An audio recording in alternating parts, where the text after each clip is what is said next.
Voy a empezar yo, que hablo de la invención de la escritura, y para esto nos tenemos que remontar al comienzo de la humanidad, hace 200.000 años, y todavía no hay registros de esa época, pero sí hay señales que se dieron en África de que hubo actividad humana, digamos. En cuanto a escritura, lo primero que se encontró, acá tenemos la foto de la cueva de Lascaux, de 15.000 años antes de Cristo, donde se dieron los primeros dibujos de animales, que eran pictogramas. Y bueno, la necesidad esto se da por la necesidad que tiene el hombre de, más allá de comunicarse, que se da mediante el habla, de dejar un registro, porque había fallos en la memoria, había limitaciones en el lenguaje y como se perdía mucho por no tener algo que perdurara en el tiempo. Entonces se dan este tipo de imágenes en cuevas, en canales subterráneos que ellos usaban de refugio. Esto desde el paleolítico al neolítico se dio en todo el mundo, tanto en Sudamérica, en África, en un montón de lugares. Había signos abstractos con formas geométricas, pictogramas, bueno, animales, en todo el mundo, petroglifos que eran tallados en piedra. Acá están, se tallaba todo en piedra, se pintaba en piedra. Y la evolución de estos pictogramas fue en dos ramas. Una para el inicio del arte pictórico y el otro para el inicio de la escritura. Ya para el final del paleolítico, todos estos símbolos y signos y dibujos estaban tan simplificados que ya casi eran letras. Los primeros registros de escritura fueron las tablillas de la ciudad de Uruk, que eran en arcilla, que era un material que tenían mucho alcance, entonces eso se secaba al calor de un horno o al calor del sol y se usaba para el tema del comercio. Ellos registraban los nombres, eran registros en estas tablillas de arcilla. Ya para el 2800 a.C., los escribas empezaron a usar el renglón horizontal. Y los pictogramas evolucionaron hasta la escritura cuneiforme, que eran casi acertijos, porque se empezaban a usar el tema de los fonogramas, que eran usar el dibujo que empezaba con el sonido de la palabra que querían representar, el sonido vocal que ellos usaban. ¿Qué más? Bueno, los sumerios, ya más adelante, que estaban situados en la Mesopotamia, entre el Éufrates y el Tigris, mezclaron la escritura con imágenes en relieve. Y ya a partir de ahí se empezaron a hacer estos registros. Había hasta bibliotecas de tablillas y se permitieron, o sea, a nivel civilización, permitieron un montón de cosas. Por ejemplo, que una ciudad se pudiera estabilizar y reglamentar. ¿Por mediante qué códigos? Por ejemplo, el código Hammurabi, 1800 a.C. Ya había bases, reglas, donde toda la civilización se tenía que adaptar a esto que ya estaba escrito y se podía seguir. Bueno, ya más adelante, en el 3100 a.C., la primera dinastía egipcia tiene este legado de los sumerios, que por ejemplo, bueno, con respecto al comercio, una cosa que no dije, es que los sumerios ya estaban usando los cilindros y los sellitos que permitían identificar las mercancías, quién era el productor, y esto los egipcios lo toman. Pero el gran desarrollo que tienen los egipcios es de crear un sistema de escritura de dibujo que se va a llamar jeroglíficos. Los jeroglíficos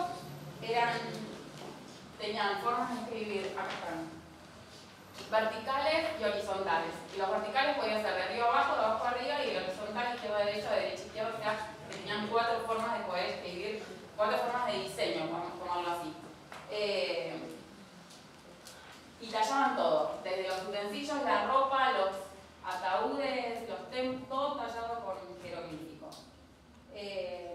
¿Quiénes tallaban en jeroglíficos? Los escribas, que tenían una situación de poder que les daba este conocimiento, que era muy difícil, que tomaba mucho tiempo, aprender a leer y escribir. Entonces estos escribas eran los encargados de hacerlo. Y bueno, con la cultura egipcia, ¿me estoy alargando mucho? Bueno, yo también. Con la cultura egipcia se da todo esto de religioso con respecto a la muerte y el después de la muerte. Entonces, tenían unos papiros que eran en hojas de una planta que crecía y cortaba el hilo,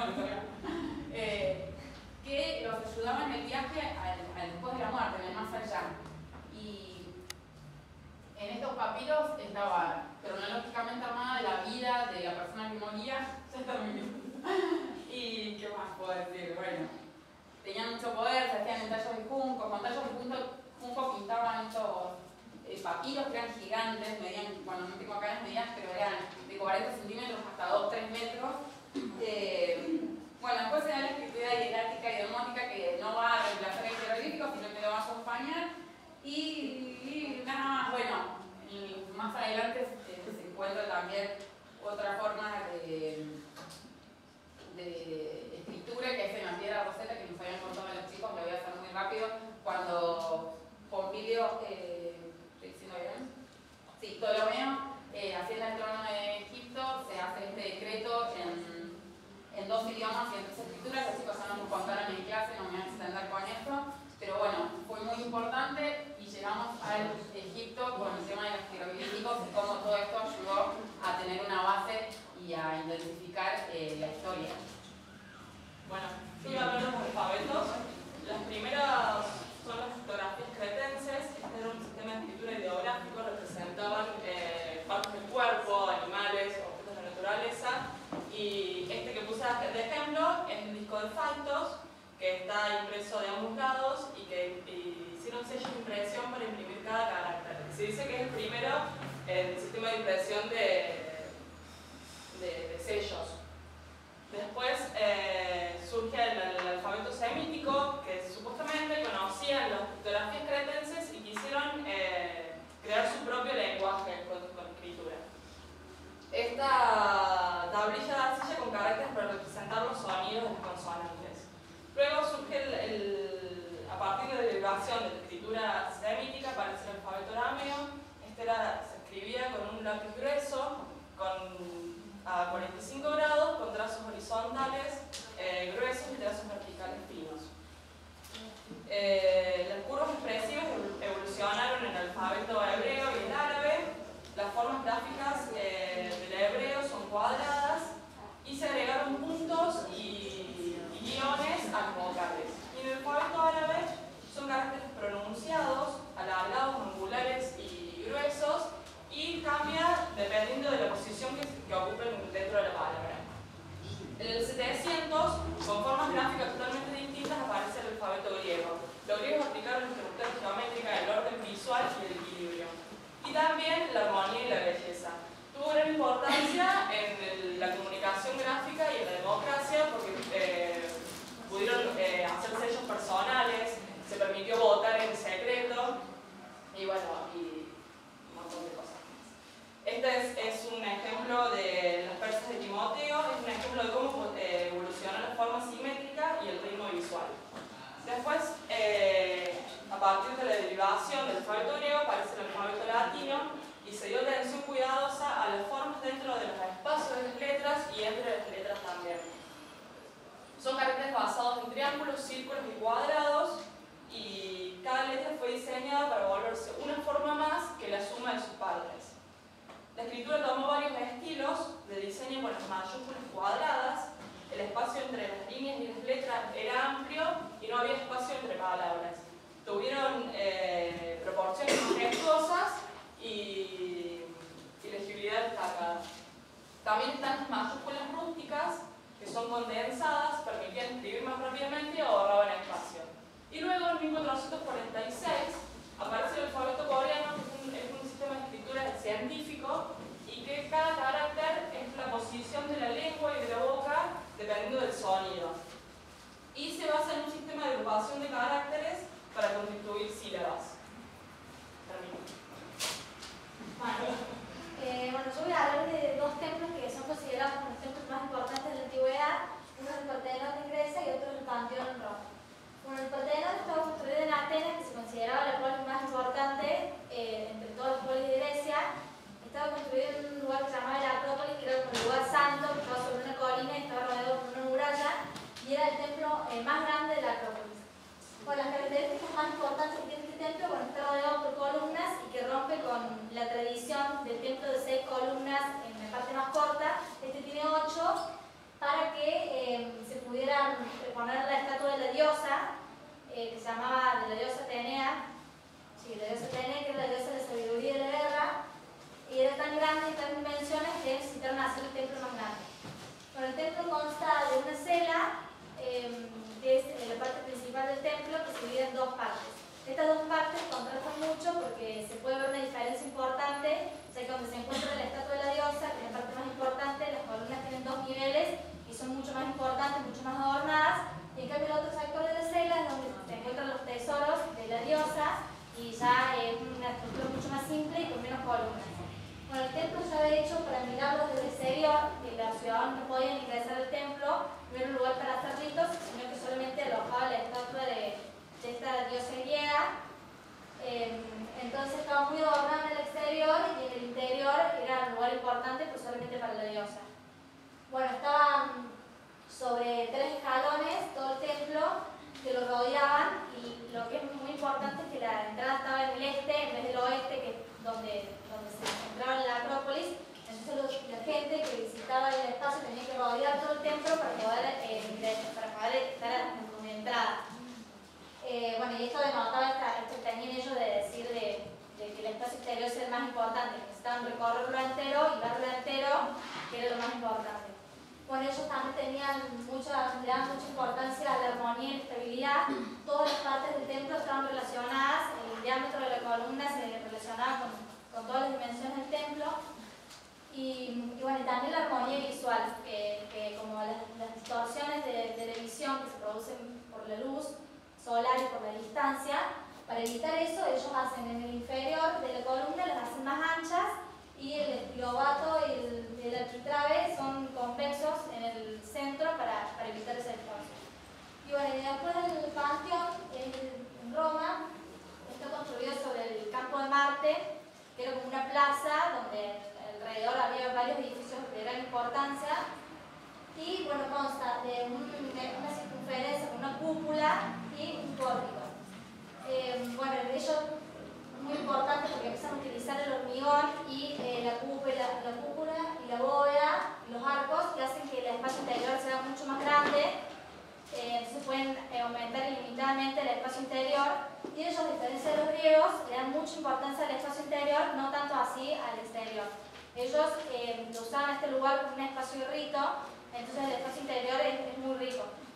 Bueno, lo importante que tiene el espacio interior es que tiene unas ábsides, que en cada ábside está ubicada cada una de las 7 divinidades astrales que se conocían hasta ese momento, que era el Sol, la Luna y los 5 planetas que conocían. Bueno, también como que todo el templo representa el sistema planetario, o sea, la cúpula sería como el cielo, la cúpula tiene como unos casetones cuadrados, que son las aureolas del sistema solar. Y bueno, el sol vendría a ser tiene un óculo en el medio de la cúpula que ilumina el templo. Es la única iluminación que tiene, al menos que estén abiertas las puertas, que es el otro ingreso de iluminación. Voy a entrar un poquito más en lo que dice Franca en cuanto a la arquitectura griega. Los 3 órdenes más fundamentales de esta arquitectura fueron el orden dórico, jónico y corintio. El orden dórico es el más formal, se lo relacionaba mucho con lo masculino, ya que no posee ornamentos ni adornación. El orden jónico se utilizaba para interiores y para exteriores, y debido a su delicadeza y refinura se lo asociaba más a lo femenino. Su rasgo más representativo es que tiene como 2 tipos de espirales en los extremos de la columna.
estilo, el arte. Acá, por ejemplo, las esculturas eran muy rígidas y se conservaba así, era como el punto redondo en bajo relieve. Y con respecto a las pinturas, no se destacaban mucho, sino que se destacaba más los mosaicos que revestían el interior del templo, simbolizando los símbolos religiosos. Y eran figuras alargadas, no eran tan reales. Bueno, después, en el siglo XII surge el estilo gótico, hasta el fin del siglo XV, comienzo del XVI. En esto te podía hablar también, por ejemplo, las arquitecturas. Lo principal, las vidrieras de colores con los símbolos religiosos, que por donde entraba la luz, que simbolizaba como pureza, pero los que eran las tinieblas. En las esculturas eran más que todo decoraciones de arquitectura y eran más limitadas como a los monumentos fúnebres. Y con respecto a la pintura, bueno, vuelve a ser principal, donde deja de ser tanto el mosaico, y se empieza a ver como